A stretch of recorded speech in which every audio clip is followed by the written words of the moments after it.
Which ancient civilization invented the concept of zero as a number, not just a placeholder?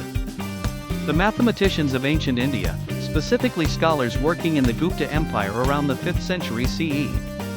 Brahmagupta in 628 CE was the first to formally define zero as a number and establish rules for arithmetic with it. The concept traveled through the Islamic world before reaching Europe, where it was met with deep suspicion by the Church for centuries.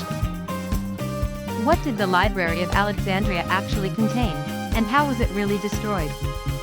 It contained papyrus scrolls, estimates range from 40,000 to 700,000, covering mathematics, medicine, philosophy, drama, and astronomy from across the ancient world.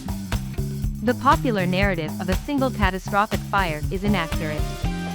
The library declined gradually over centuries through underfunding, political upheaval, and piecemeal damage. Julius Caesar accidentally burned a portion. Aurelian's attack in 270 CE damaged more. The final decline came in the late 4th and 5th centuries as intellectual culture shifted and funding was withdrawn. How long did the Roman Empire actually last, including both Eastern and Western periods? If you count from the traditional founding of Rome in 753 BCE to the fall of Constantinople in 1453 CE, approximately 2,200 years. The Western Empire collapsed in 476 CE.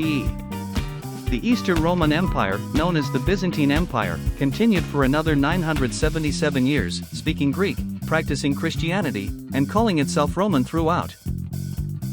What was the actual population of the Americas before European contact? Estimates have risen dramatically over decades of scholarship. Modern research suggests between 50 and 100 million people lived in the Americas in 1491.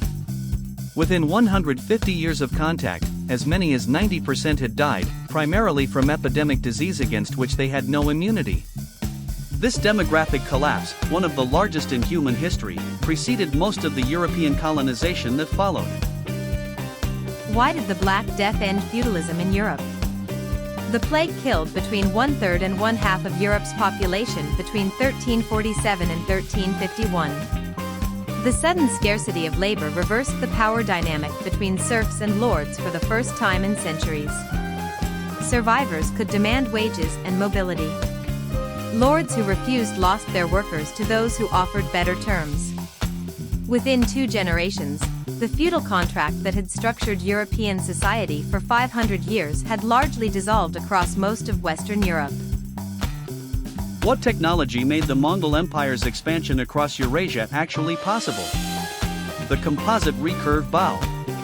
Constructed from layers of wood, bone, and sinew, it was dramatically more powerful than simple wooden bows, yet compact enough to be fired accurately at full gallop. Combined with the stirrup, which gave riders a stable platform, Mongol cavalry could deliver concentrated, accurate arrow fire at range while moving faster than any infantry or heavy cavalry could respond to. The empire that resulted was the largest contiguous land empire in history.